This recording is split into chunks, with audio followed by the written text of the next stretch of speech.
चलिए दोस्तों, जानते हैं देश दुनिया की 50 बड़ी खबरों को मात्र 10 मिनट में। लेकिन इससे पहले अगर आपने मेरे चैनल को सब्सक्राइब नहीं किया है तो सब्सक्राइब कर ले। प्रधानमंत्री नरेंद्र मोदी के इजराइल दौरे का आज दूसरा दिन है। दिन की शुरुआत में प्रधानमंत्री मोदी यरूशलेम स्थित होलोकास्ट के स्मारक याद वासेम में मारे गए यहूदियों को श्रद्धांजलि देंगे।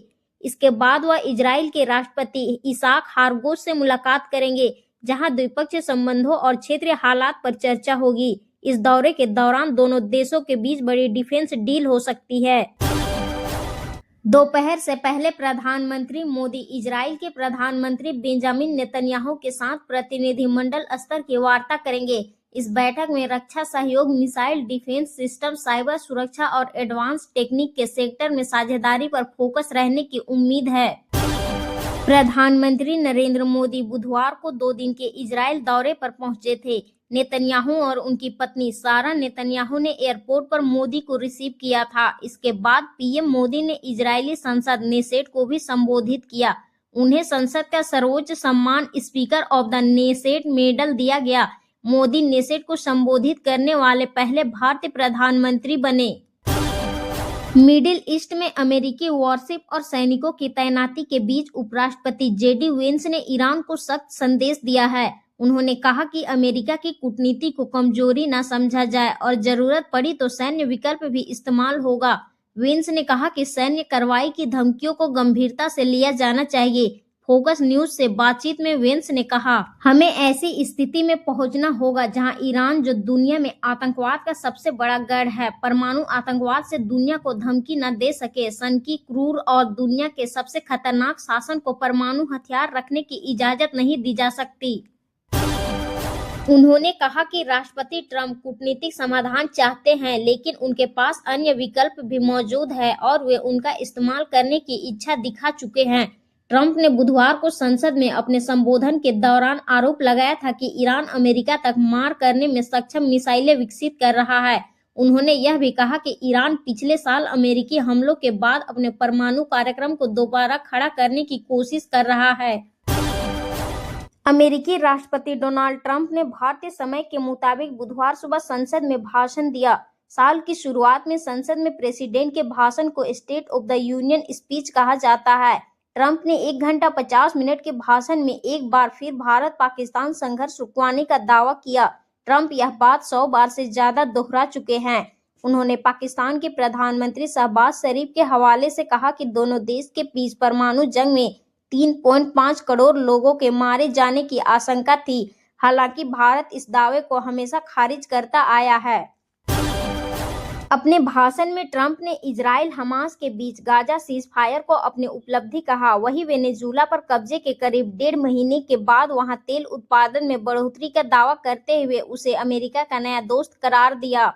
ट्रंप ने ईरान को लेकर दावा किया कि अमेरिका ने पिछले साल जुलाई में हमला कर उसका न्यूक्लियर प्रोग्राम खत्म कर दिया था। साथ ही 28 दिसंबर से 14 जनवरी के बीच महंगाई के खिलाफ प्रदर्शन के दौरान 32,000 प्रदर्शनकारियों को मारने का आरोप भी लगाया। पीएम नरेंद्र मोदी के इंस्टाग्राम पर 100 मिलियन यानी कि 10 करोड़ फॉलोअर्स हो गए हैं। इस प्लेटफॉर्म पर यह उपलब्धि हासिल करने वाले वे दुनिया के पहले लीडर और पॉलिटिशियन बन गए हैं। पीएम मोदी 2014 में इंस्टाग्राम से जुड़े थे। यहाँ उनके अमेरिकी प्रेसिडेंट डोनाल्ड ट्रंप से 2 गुने से भी ज्यादा फॉलोअर्स है। ट्रंप 43.2 मिलियन फॉलोअर्स के साथ दूसरे नंबर पर है। दुनिया के 5 बड़े लीडर्स के कुल फॉलोअर्स की संख्या मोदी के अकेले फॉलोअर्स की संख्या से कम है। ट्रंप के बाद इंडोनेशिया के president Prabowo Subianto 15 million followers का नंबर आता है। ब्राजील के प्रेसिडेंट लूला 14.4 मिलियन फॉलोअर्स के साथ चौथे नंबर पर है। वहीं तुर्की के प्रेसिडेंट एर्दोगन के 11.6 मिलियन फॉलोअर्स हैं। राष्ट्रपति द्रौपदी मुर्मू अपने 1 दिवसीय दौरे पर जमशेदपुर पहुंची। इससे पहले रांची स्थित बिरसा मुंडा एयरपोर्ट पर भव्य स्वागत किया गया। राज्यपाल संतोष कुमार गंगवार, मुख्यमंत्री हेमंत सोरेन ने पुष्प गुच्छ भेंट कर उनका अभिनंदन किया। इस दौरान वरिष्ठ अधिकारी और जनप्रतिनिधि भी मौजूद रहे। राष्ट्रपति के आगमन को लेकर एयरपोर्ट परिसर में विशेष सुरक्षा और स्वागत की तैयारियां की गई थी। जमशेदपुर में वह 2 अलग-अलग कार्यक्रम में शामिल होंगी। उनका पहला कार्यक्रम कदमा मरीन ड्राइव स्थित श्री जगन्नाथ आध्यात्मिक एवं सांस्कृतिक धर्मार्थ केंद्र ट्रस्ट के भूमि पूजन का है। वह इसमें शामिल होंगी। इसके बाद टाटा मणिपाल मेडिकल कॉलेज जाएंगी। यहाँ कार्यक्रम की शुरुआत विभिन्न सत्रों में टॉप करने वाले छात्रों के साथ फोटो सेशन से होगी। इसके बाद राष्ट्रपति मेधावी छात्रों से संवाद करेगी, जिसे कॉलेज प्रशासन परिचय सम्मेलन के रूप में देख रहा है। राष्ट्रपति कॉलेज परिसर का निरीक्षण भी करेगी और पौधारोपण कार्यक्रम में शामिल होगी। कॉलेज प्रबंधन की दीर्घकालिक योजना है कि परिसर में द्रौपदी मुर्मू स्पोर्ट्स एवं फूड कॉम्प्लेक्स विकसित किया जाए।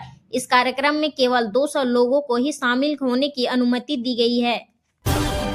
प्रधानमंत्री नरेंद्र मोदी के इजराइल दौरे का आज दूसरा दिन है। वे गुरुवार सुबह यरूशलेम के होलोकॉस्ट मेमोरियल याद वाशेम पहुंचे। यहां उन्होंने हिटलर के नाजी शासन में मारे गए 60 लाख यहूदियों को श्रद्धांजलि दी। इसके बाद वह इजराइल के राष्ट्रपति इसाक हारजोग से मुलाकात करेंगे, जहां द्विपक्षीय संबंधों और क्षेत्रीय हालात पर चर्चा होगी। इस दौरे के दौरान दोनों देशों के बीच बड़ी डिफेंस डील हो सकती है।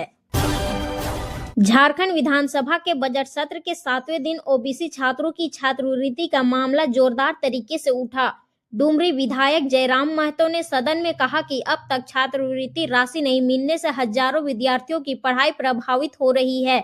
आर्थिक रूप से कमजोर परिवारों पर अतिरिक्त बोझ बढ़ गया है। उन्होंने सरकार से स्पष्ट जवाब मांगा कि छात्रों को उनकी राशि आखिर कब तक मिलेगी। यह केवल वित्तीय नहीं बल्कि छात्रों के भविष्य से जुड़ा विषय है। राष्ट्रपति द्रौपदी मुर्मू के जमशेदपुर दौरे के दौरान बारेडी में एक विशेष दृश्य देखने को मिला। मणिपाल टाटा मेडिकल कॉलेज में कार्यक्रम के बाद राष्ट्रपति ने अपना काफिला रुकवाया और लोगों से मिलने के लिए गाड़ी से उतरकर पैदल चली। कॉलेज कार्यक्रम समाप्त होने के बाद जब राष्ट्रपति का काफिला बाहर निकला तो सड़क किनारे बड़ी संख्या में लोग खड़े थे। उन्हें देखकर राष्ट्रपति ने अपना वाहन रुकवाया। इसके बाद वह स्वयं गाड़ी से उतरकर करीब 150 कदम तक पैदल चली और हाथ हिलाकर लोगों का अभिवादन स्वीकार किया। भीड़ में मौजूद लोगों ने तिरंगा लहराते हुए भारत माता की जय के नारे लगाए। वर्ल्ड इकोनॉमिक फोरम के प्रेसिडेंट और सीईओ बोर्गे ब्रेंडे ने अपने पद से इस्तीफा दे दिया है। उनका यह फैसला उस वक्त आया है जब कुछ हफ्ते पहले ही जेनेवा की इस संस्था ने यौन अपराधी जेफरी एपस्टीन के साथ उनके रिश्तों की जांच शुरू की थी। ब्रेंडे 2017 से WEF का नेतृत्व कर रहे थे। फिलहाल स्विट्जरलैंड स्थित इस संस्था ने उसके इस्तीफे की पुष्टि करते हुए इलोइस जिविंगी को अंतरिम जिम्मेदारी सौंपी गई है।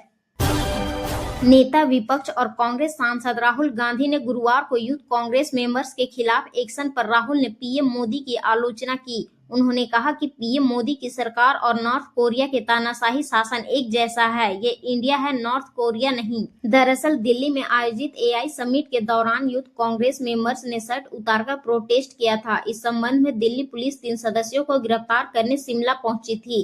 इसके बाद हिमाचल पुलिस ने दिल्ली पुलिस को उन्हें ले जाने से रोक लिया था। राहुल ने ये बातें गिरफ्तार 3 यूथ कांग्रेस कार्यकर्ताओं को दिल्ली वापस लाने की इजाजत मिलने के बाद कही।